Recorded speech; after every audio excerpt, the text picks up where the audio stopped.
माता पिता को देना चाहिए पुत्र को, ना कि उनसे लेना चाहिए। पुत्र का विवाह हो जाए तो पुत्र के लिए माता पिता भगवान बन जाते हैं। पिता का दर्जा प्राप्त कर लेता है तब जब बेटा पति बन जाता है पत्नी के हिसाब से। गृहिणी को पाणी ग्रहण करने के बाद में पुत्र को चाहिए कि माता पिता को सिंहासन पर पूजे, पितर मानकर, देव मानकर, ना कि उनके खून को चूसता रहे। 50 वर्ष के बाद 51 वर्ष लगता है। 51 वर्ष का मतलब वनवास होता है। वन गमन यथा पुरुषम स्त्रीणाम संग वेदेहि। पति पत्नी को 50 वर्ष के बाद 51 में प्रवेश करते ही वेदेहि माने शरीर के संबंध छोड़ देने चाहिए और स्वाध्याय भजन कीर्तन में रुचि रख करके वनवास जैसा जीवन, अनंत जीवन, भजन का जीवन जीना चाहिए। उससे फायदे क्या होंगे? ग्रह क्लेश नहीं होगा, बहू को टेंशन नहीं आएगा, सास ससुर का अपमान नहीं होगा, ब्रह्मचर्य सधेगा, शरीर स्वस्थ रहेगा, निरोगी रहेगा, कोई भी बीमारी अतिक्रमण नहीं करेगी।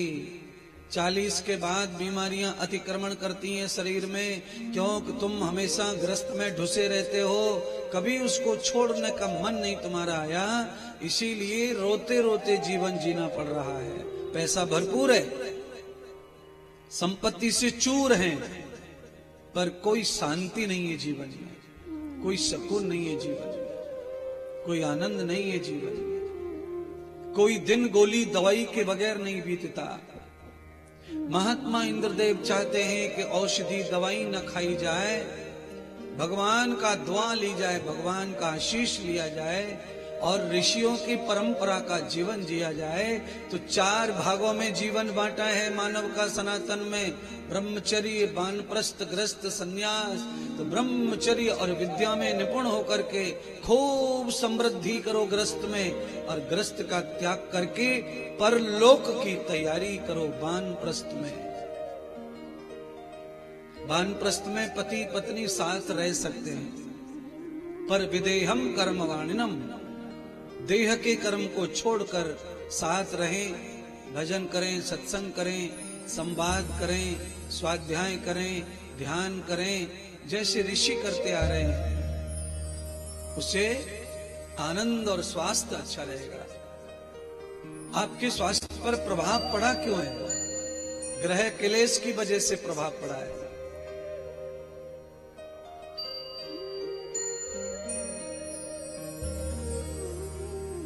और अच्छा और अच्छा और अच्छा धन चाहिए, वैभव चाहिए, जो है वो भोगा नहीं जा रहा है, और की डिमांड है, तो क्लेश आएगा शरीर में।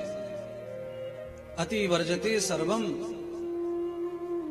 जो हमारे पास है ना उसका भोग नहीं हो रहा है, वो खर्च नहीं किया जा रहा है, और की डिमांड दिमाग में है। इसको अन्याय कहते हैं, शरीर के साथ, दिमाग के साथ, जीवन के साथ खिलवाड़।